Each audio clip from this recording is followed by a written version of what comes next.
Good afternoon. Welcome to the Sunshine Coast Regional Hospital District Board meeting. This is Thursday, July 22nd, and we are coming to you from a number of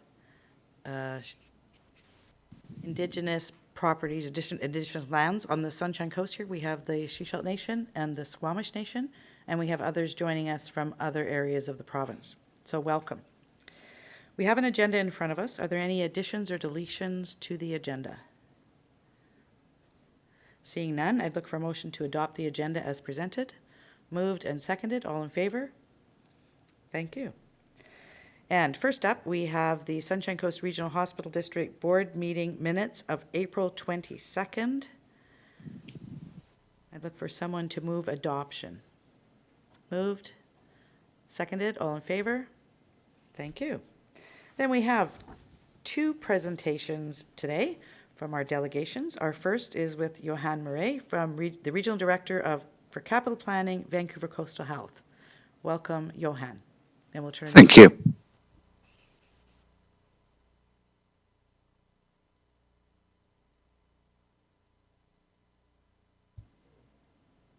No, Johan, are you looking to share a screen or?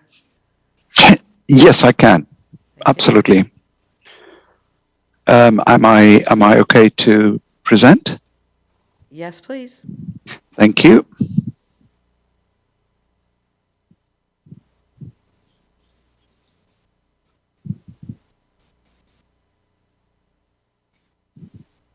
Tara, are you on standby?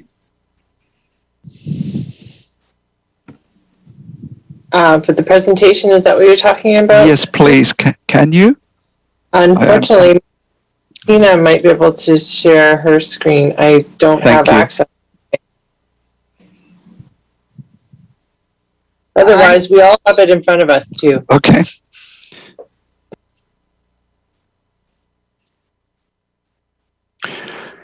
Can't seem to get there. There we go. I think I have it now. Thank you. Can you hear me? Yes, we can hear you fine. Thank you. Good afternoon, and thank you for accommodating us today. There's a purpose. The purpose of the meeting is kind of twofold. Firstly, to provide you with an overall view of where VCH is sitting with our capital plan for fiscal 21-22. And then I also just want to give a brief overview of the priority investment projects, which we generally refer to as our 10-year plan. And then thirdly, we have a single cost share request that we want to make to you, the board. As a first slide, we are really attempting our very best to align our investments in the capital to meet VCH's strategic priorities, which is exceptional care, innovation for impact, and creating an environment that is pleasant and a great place to work.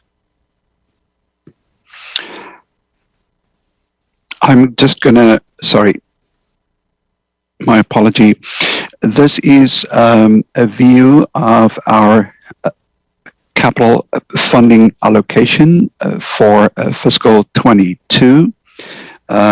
The summary amount shows you by the dotted line to the comment that we have 58.8 million that we prioritized for this fiscal. So across our facilities and clinical equipment, we went through an intense prioritization process that wrapped up at the end of March. We presented to the senior executive team at VCH in April. And as of yesterday, we presented that to one of our subcommittees for the board. And in August, we will be presenting the capital plan for approval with the VCH board. At this point, we do not have a funding confirmation in place. But all indications are that there is no change from what we have seen in prior years. Just as a summary,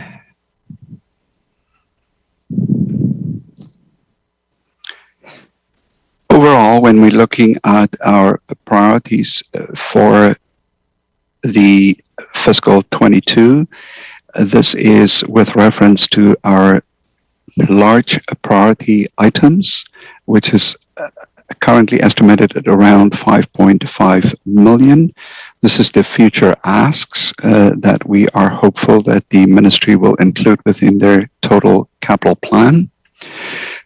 For FY27, for the current fiscal, we have roughly about 3 billion in approved projects that is currently underway.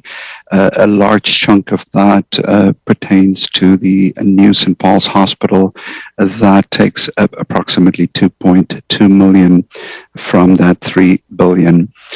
Our cash flow for fiscal 21-22 is estimated at roughly about 600 million. In fiscal 22, we aimed at maintaining our infrastructure and advancing the commitment to the carbon neutral allocation. Those two together is combined at around 83 million. That also includes our minor capital allocation from the Ministry of Health. And just an important piece in the third bullet here, that within fiscal 21, for us it closed in March of 2021. We were underspent overall, predominantly due to COVID, by approximately 8 million. This was provincial. The other health authorities were in the same situation. So for our current fiscal, that 8 million has been added to fiscal 21-22. And as I've mentioned before here, we have not yet received our funding letter. It is imminent. This provides you with a summary of the FY22 to 27, which is the 5-year capital plan. Essentially, I'll just go over from the top. Our major project at this point is the St. Paul's Hospital, the VGH OR Phase 1 renewal. As you can see, the cash flow in that for this current fiscal is fairly small at 8.4 million. That is the leftover. The project actually is in the process of being wrapped up. It is functional and operational at this point. The Acute Tower at Lionsgate is brand new. We have received additional funding from the ministry. As you may recall, we started at about 166 million. We are now at a total of 310 million for that project. The CST, which is our IMITS project, creating a new platform across the health authority. Just as an update on that, we currently have Lionsgate, Providence Healthcare installed and operational for quite some time now. Currently, they are doing the install at CNW and Cancer. And then we are going to be doing VGH, UBC Hospital and Richmond. At one point in time, the rural coastal areas will also be addressed, and that would include the Sunshine Coast and Powell River.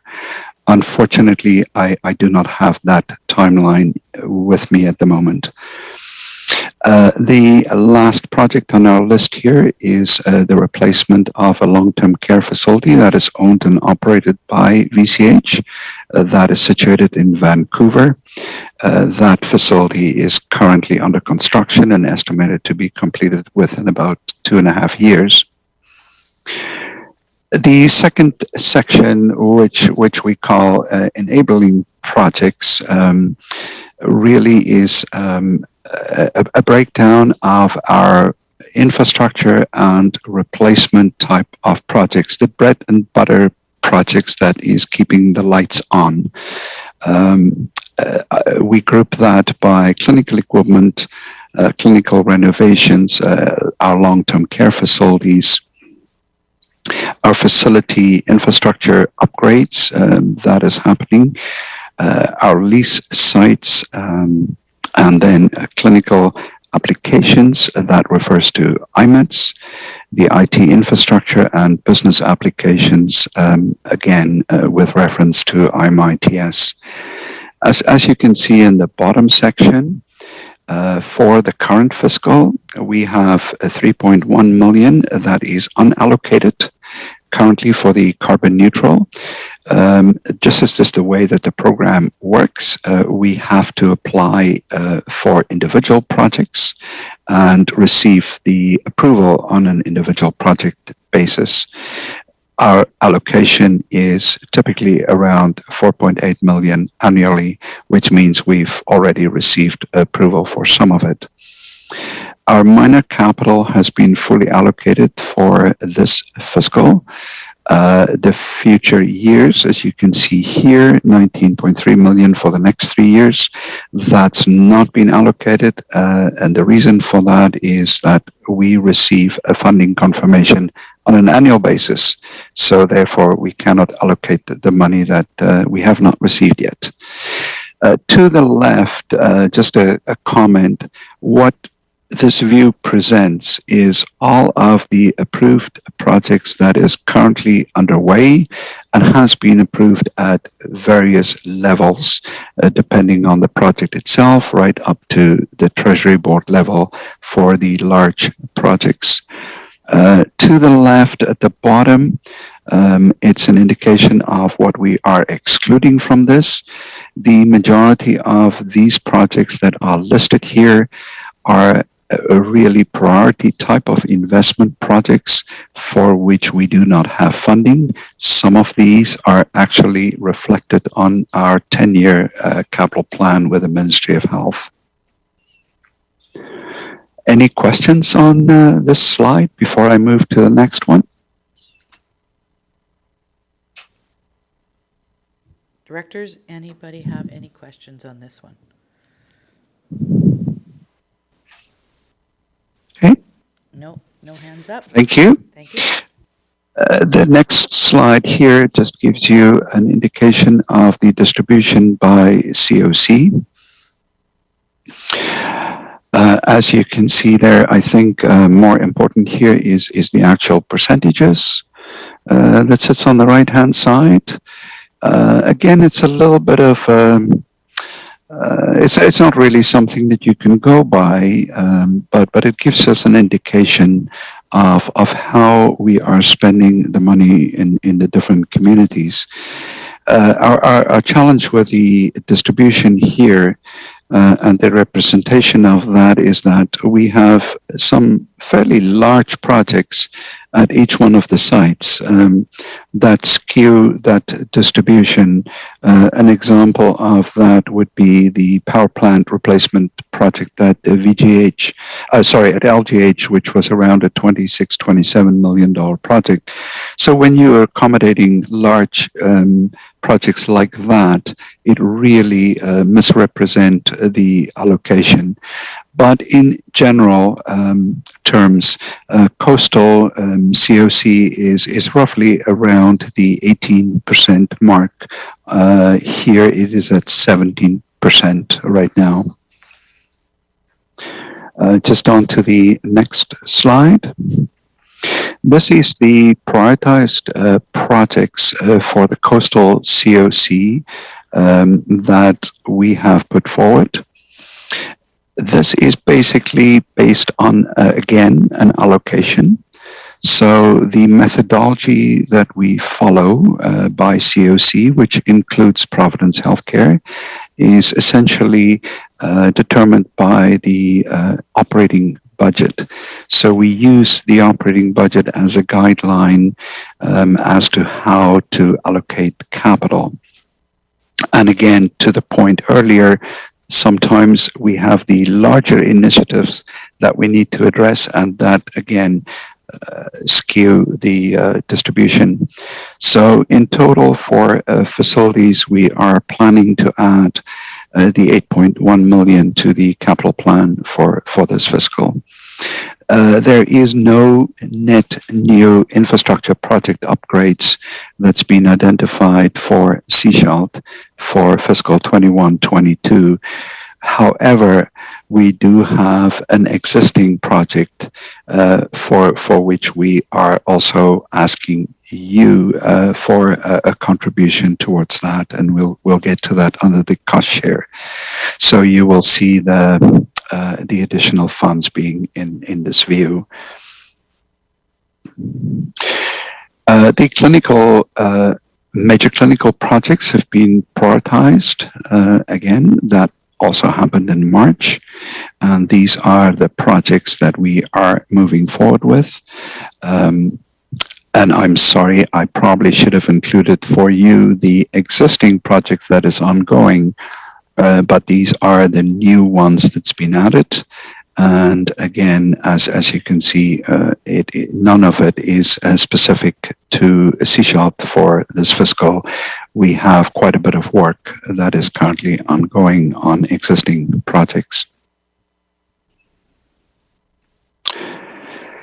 And then we're getting to the major projects. That is just a view and an outline of what is being planned for the Lionsgate Acute Care Facility, which is a new tower that will be constructed on site, and really vacating some of the old, which is called the old Myers Tower, will be vacated for the inpatient population. Onto the capital priorities that we are submitting to the ministry on an annual basis. This kind of aligns to our funding letter, and typically when we receive that, that is when we are receiving the timeline for the submission. We haven't received it yet, but year over year, the indication are that by September, we need to submit. Our process for this year will probably be a little bit different, as we were hopeful to have confirmation around funding in by now, or at least before the end of this month. So therefore, we are going to table this at our board meeting in September of 2021 for approval before submission to the ministry. I don't think there's anything new or surprising for you here in this view. The surgical service renewal project is still fairly important.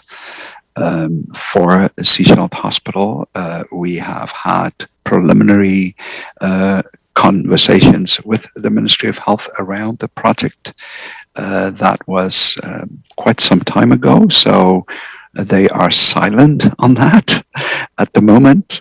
And secondly, the mental health and substance use consolidation, which is a proposed new build by the leadership of CSHALT and Coastal in general.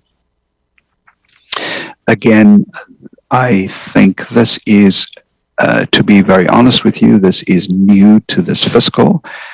As we were presenting something different last year, we were talking about the repurposing of Totem Lodge as a potential home for the mental health and substance use. And I think you are aware of the fact that that's not the ideal situation, and the alternative is looking at a brand new build for CSHALT. Secondly, we are still carrying the repurpose of Totem Lodge. This may not end up being feasible and really it is very dependent on the way in which we are proceeding with the mental health and substance use new build, which will then eliminate essentially the use of totem lodge, and it may be demolished, but there may be a cost associated with that. And then in the longer term plan, the plan is still that once the population has moved into the new trellis build, that we will also be repurposing Shorncliffe. And that concludes the update to the current capital plan. And then moving on to the cost share request. This is a project that you have seen before. And actually, my apology, but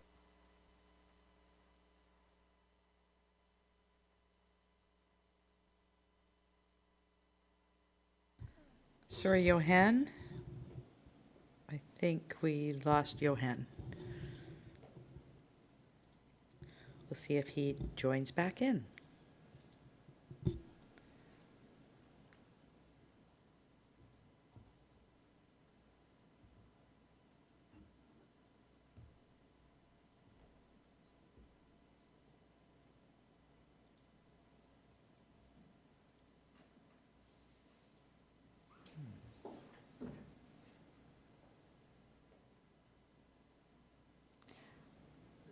There, he's gone now.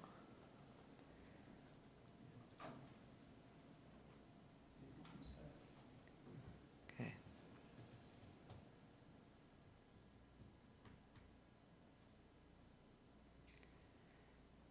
And was Johan was sharing his screen, correct, Tina?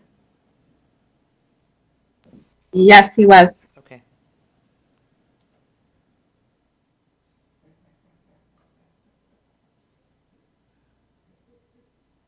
Okay, we'll give him half a minute to get back with us.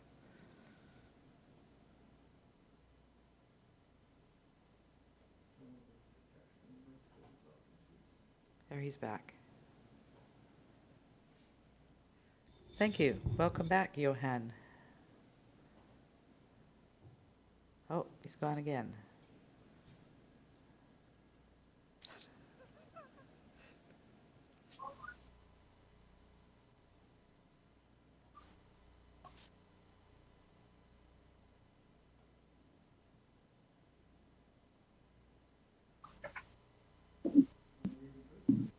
Yes, he was doing very well. He's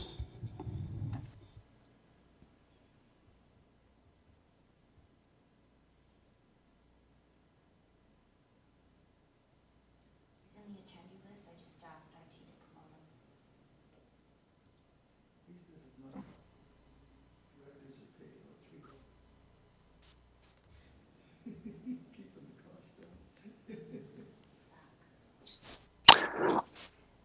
I'm, Hello, Johan. hi, yes, I'm here. Can you hear me? We can hear you just fine. Okay, thank you. I don't know, my video disappeared right now, but there we should be back. Yes. Thank you. So Johan, before you move on to the Yes. cost share requests, could we see if directors have any questions about the capital project priorities? Sure. Thank you. Directors, any questions?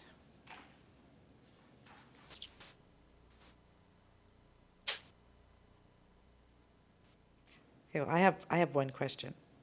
So you talk about this is on slide 17, or 17 and 18.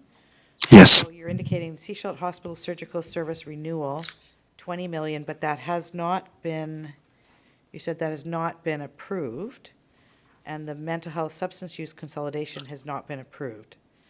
So those are requests at this point? Is that Yes, correct? they are. Okay. They are. Okay. Yes. Then on page 18, so repurposed Totem Lodge, Seashell Hospital, and Shorncliffe redevelopment, Sunshine Coast, those were approved previously, were they not? They were not approved. They were submitted previously. Okay.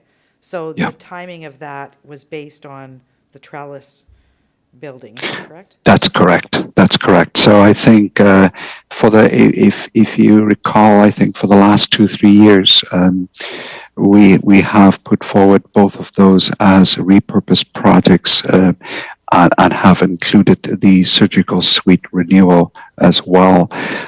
So new for this fiscal is actually now putting forward the mental health and substance use new build. Okay, so how will that impact the two requests then for Totem and Shorncliffe? Like if you're looking at doing the surgical suite, right? Yep. And the mental health substance use, how do those other two buildings play into that? So I think let me be a little bit more transparent with you around that. We have still at this point quite a bit of work to be done internally with our senior executive team. I also believe that our CEO and CFO will be visiting Seychelles early next week, I believe on Monday, if I'm not mistaken. And that I think is to gain a little bit of knowledge around the site itself and an understanding of the need, etc. So I am providing you this information as the best information that I have right now without removing it from a list. This is how we have presented this to our subcommittee of the board at a meeting yesterday. So during August, there will be further finalization of the final submission to the ministry. That will be presented to our board at the end of September prior to that submission. Okay, so you're looking at this point at finalizing what you're actually considering including. Yes, correct. Because as I think I just mentioned briefly when I spoke to this, it is possible that Totem Lodge will end up being just a demolition of the existing facility with the new build in around that location on the hospital site. Okay. So timing, I mean, I've been Mhm. following what you've been saying. So you said, so the budget, the year starts basically April 1st. Yes. And you have to wait till the budget is passed to then have them allocate how much money is going to come to VCH. And then beyond that, That's correct, and I think when we are looking at these priority investment projects, it is not an allocation as such to VCH for VCH to determine. When we get the right to proceed with the project and the funding is in place, it is very specific to a project. So just to be clear around that, there's not going to be like a global allocation to VCH and say, here you go, you've identified your priorities, now proceed. These projects are of such a high priority, each one of them on our priority list, that they are really communicated back to us from the Ministry of Health on an individual project basis. right, but I guess what I'm looking at is how do the dollars get allocated? So does the federal government say, here's the pot, and then you tell us what you want to spend where, and you have to actually go through your list and say, okay, they gave us, I don't know, $10 billion. How do we allocate the 10 billion? What are our priorities inside of that? It is provincial. It will not be federal. It's the provincial government that will determine the priorities based on the criteria which is unknown to us. Right, but I guess I'm trying to get a feel for Mhm. the funding letter, right? You're Yes. talking about a funding letter, because do you wait for that to kind of give you an idea of the scope of projects you would submit?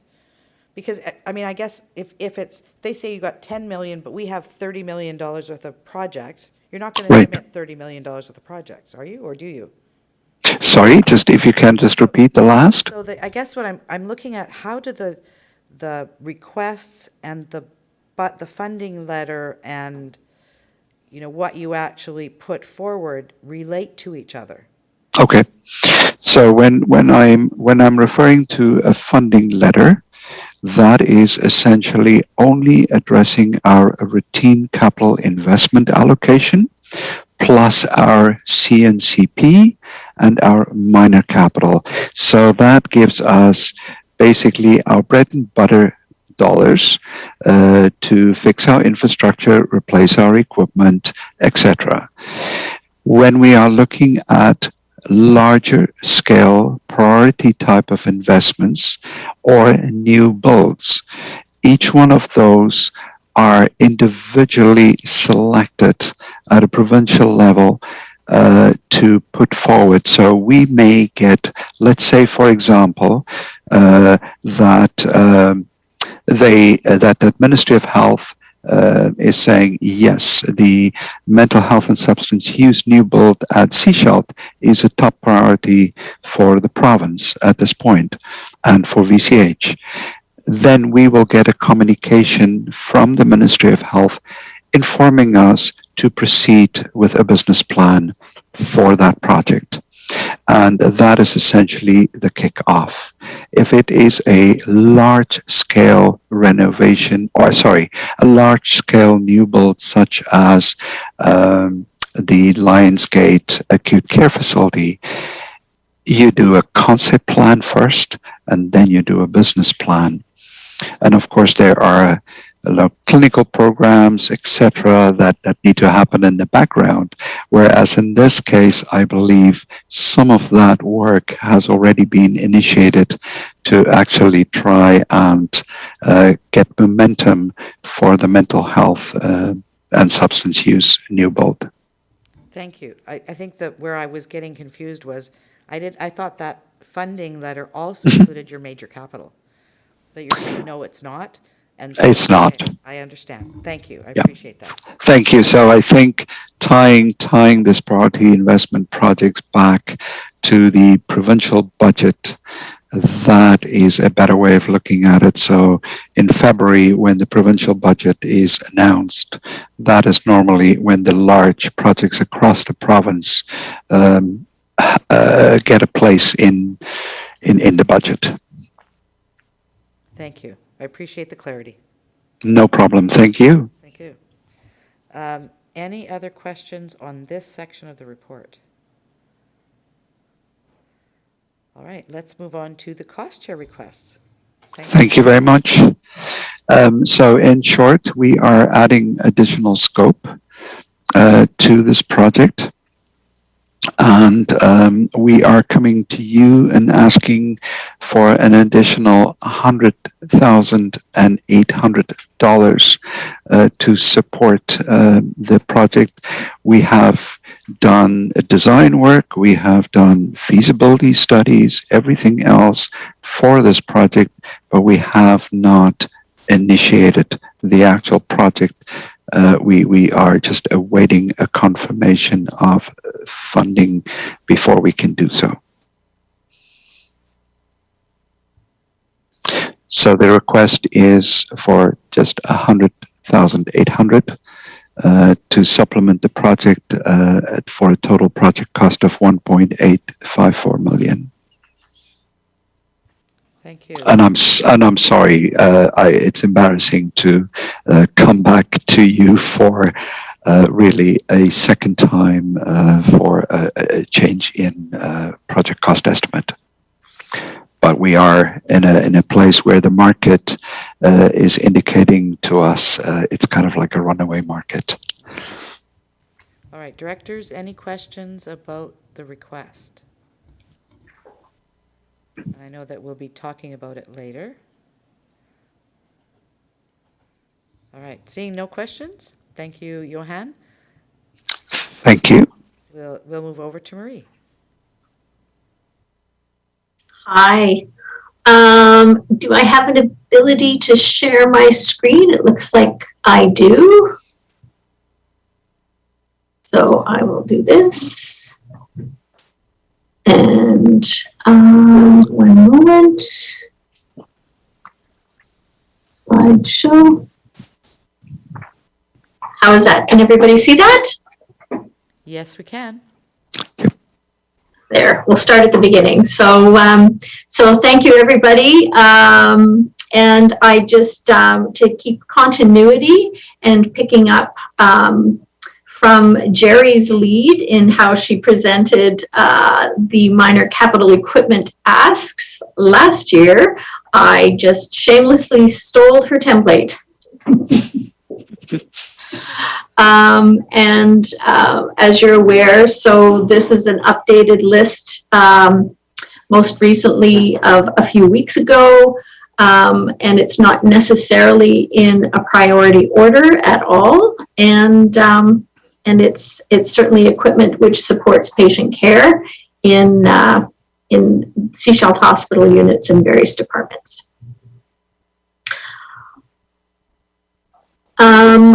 So the list that's in front of you right now and the total amount was based on my understanding of the amount that was available yet from the funding from the hospital district, which I thank goodness I had some great conversation with Tara also, who was supporting me in that. And as you'll see, it's not quite the amount that is still available, but these are the most priority pieces of equipment at this time, with also keeping in mind of the ask that was available to my knowledge.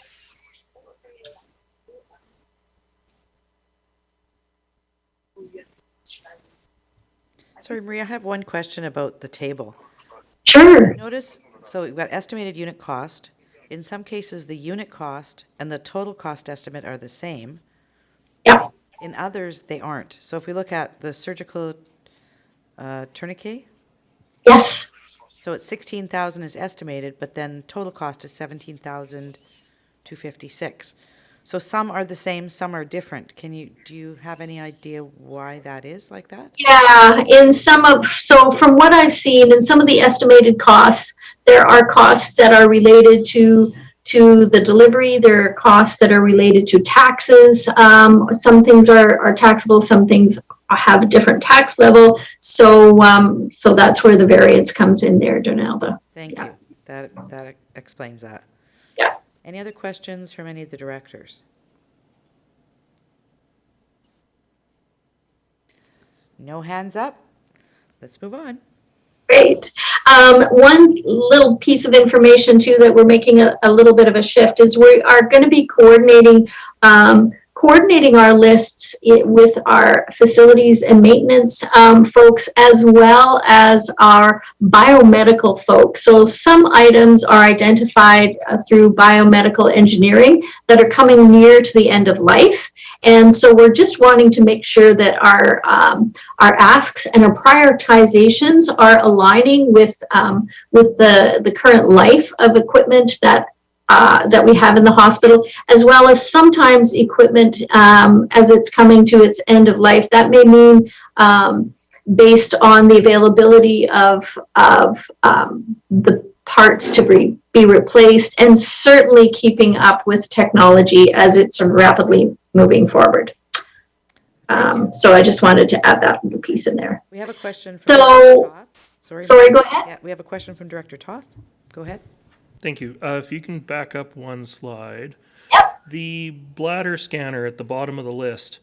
Yes. The unit cost, the quantity, and the total don't make sense. Don't add up there. So this is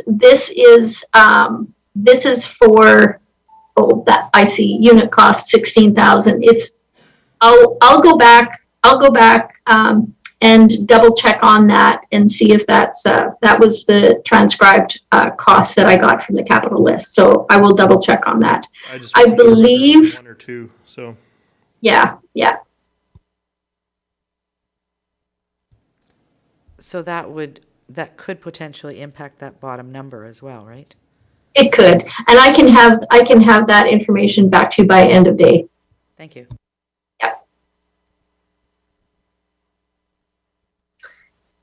And so the numbers that are available that are showing on the screen are leftover numbers from the previous presentation that Jerry did and coming forward, and then also working with Chera to get that final amount that we have already billed. And then the remainder of what's left over. So the equipment list value is less than the total available. And I just want to let the group know today that we certainly have additional equipment requirements and asks. And I would not see it an issue at all to come up with that $819,000 amount. Thank you. We know you put the money to good use. We certainly do. Any questions from directors?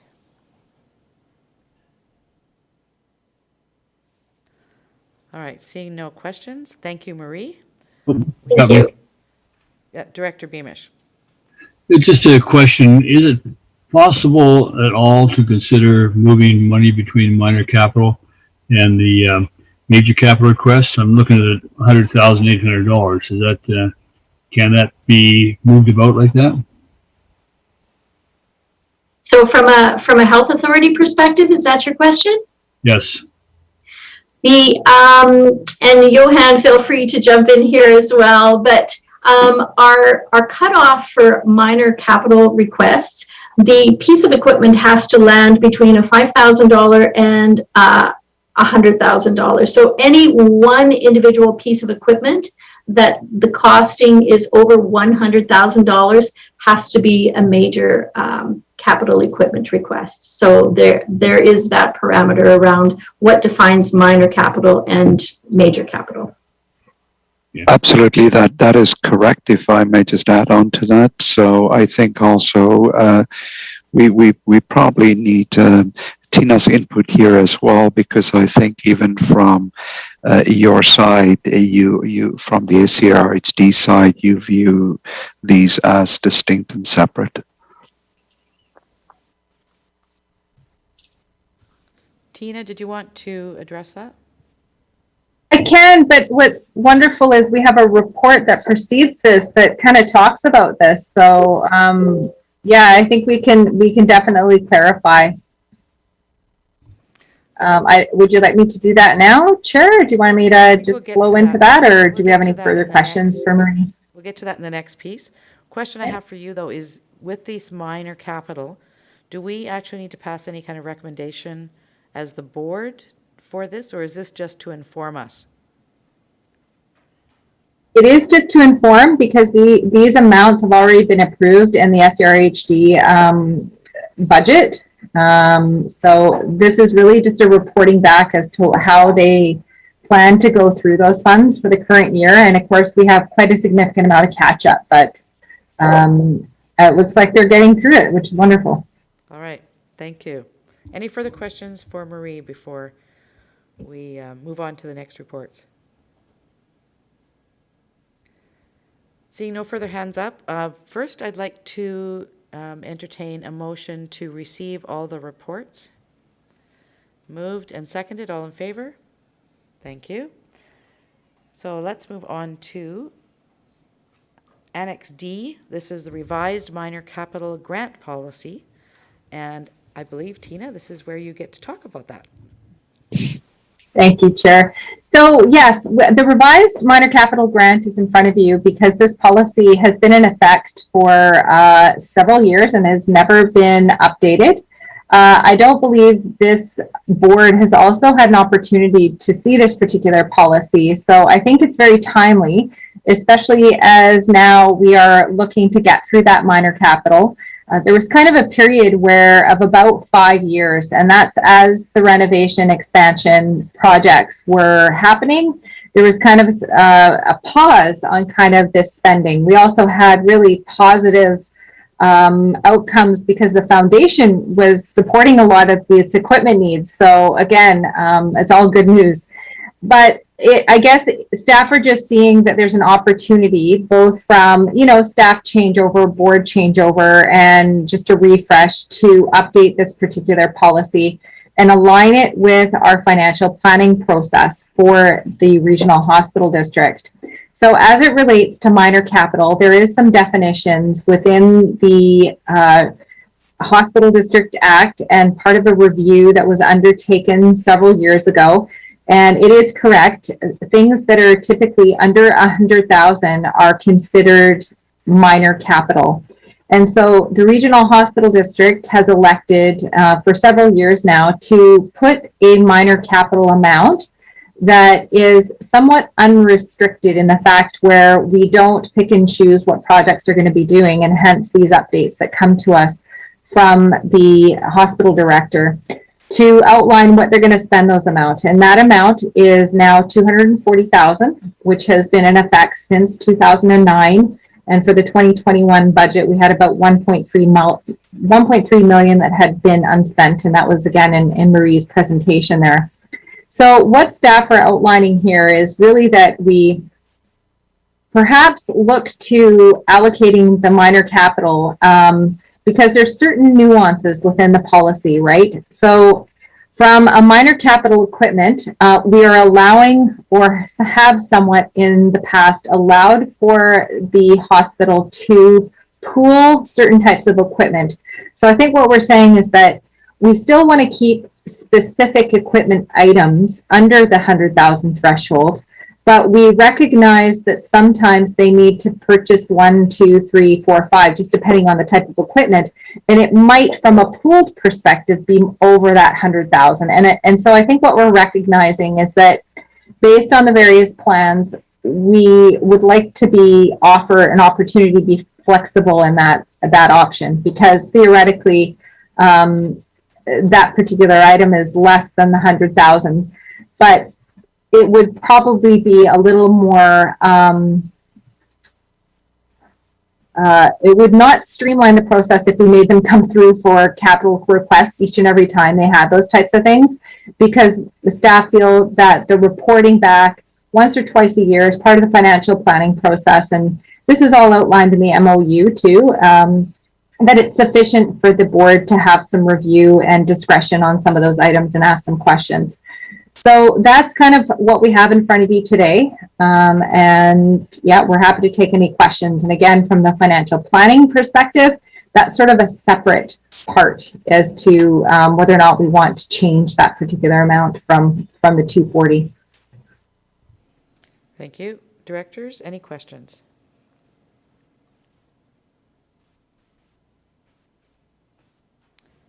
Okay, so while directors are thinking about what to ask, at what point would we have that conversation about the 240,000? That I would see as part of the financial plan. So the provisional budget will be coming to you in the fall. And that's what's a little bit different between the Hospital District Act and the Regional District, is that we actually have to formally approve a provisional budget before December 31st.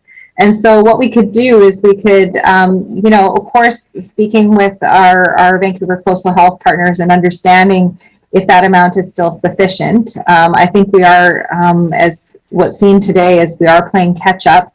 So, the discussion could be to just, play it out for a year, or give some options essentially to what they would feel would be reasonable, and bring consideration and options to the board as part of the budgeting process. Thank you. Director Ties? Yeah, I'm assuming that the $140,000 increase since the year 2000 probably beats inflation. I'm just wondering if there's any sort of benchmarking that's done to the inflation rates. Well, I think from staff's perspective, I think that would be a question over, we know what the types of inflation. So we don't typically put a lot of weight onto CPI, for example, for ourselves, because of course, local governments, and I would imagine health authorities are in the same boat, where consumer goods are not typically the types of things that are impacting us. So commodities are, and even monetary changes. I would imagine health equipment comes from various different countries and those types of things. So foreign exchange would also play some sort of impact to us. So I think that's what we would need to explore with Vancouver Coastal Health to say, look, like, is this meeting your current needs? I think for us, one of the best tools is really them bringing the plan forward to us and seeing whether or not that meets. And you know, I think that's them telling us and us making a decision, I think is the best process. Thank you. Any other questions by directors? So there's a recommendation on page 26. We need to change the wording somewhat. What would directors like to do?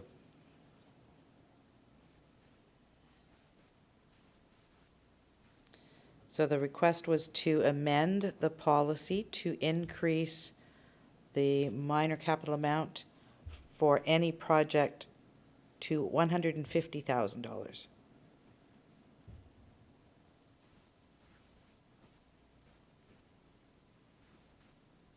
Director McMahon. I didn't even get my hand up.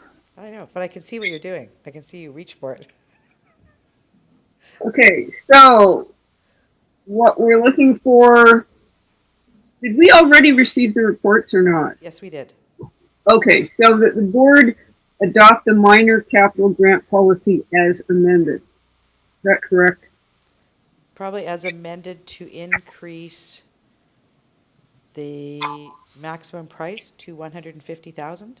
Is that what we're looking for, Tina? It's two parts. One is to include it in the formal policy. We're changing the template, so it's a little more structured. And then, yes, the increased amount to allow, and the theory being allowing for more pool type of equipment. Okay. Is there a seconder for the recommendation? Okay, I can't see hands up. Okay. Thank you. All right. I got a bunch of them. I have to look up there. All right. This is interesting, chairing and having multiple devices and walls and whatever. All right. Seeing no further questions or comments, all those in favor? And I'll look at the wall. Thank you. All right. Next report is it's Annex E on page 31. And this is with regards to the funds update and Vancouver Coastal Health cost share request. Tina, did you want to speak to this as well? Just very briefly, Chair, this is to provide a twofold purpose, is to update the board on the types of funds that are available to, that will be available to fund the cost share request from today. We do typically provide information once or twice a year to the RHD board as far as how much their little funds are. And I don't use reserves because you'll see a report coming to another RHD talking about that. But yeah, I included in here, and there is a recommendation to fund this from the reserve fund. Thank you. Directors, any questions? All right, would someone like to make some recommendations? Director Toth. I will move the recommendations on page 31 as presented. Is there a seconder for the recommendation? Seconded?